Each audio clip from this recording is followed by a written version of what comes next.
They were built starting in the 1930s at Russell Brothers of Owen Sound, mainly for use in the lumber industry in northern Ontario, Quebec and Atlantic Canada.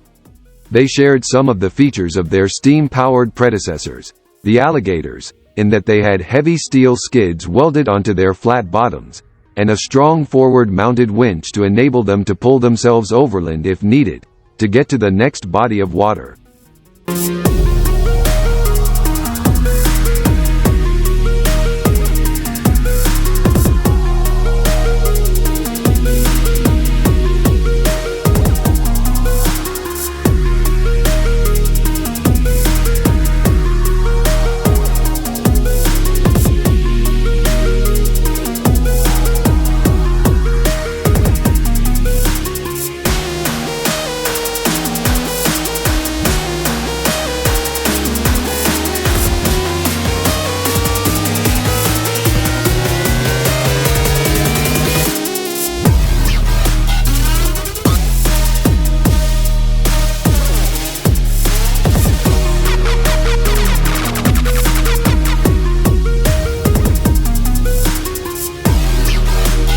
This is one of the many awesome sights that are accessible by ATV and side by side.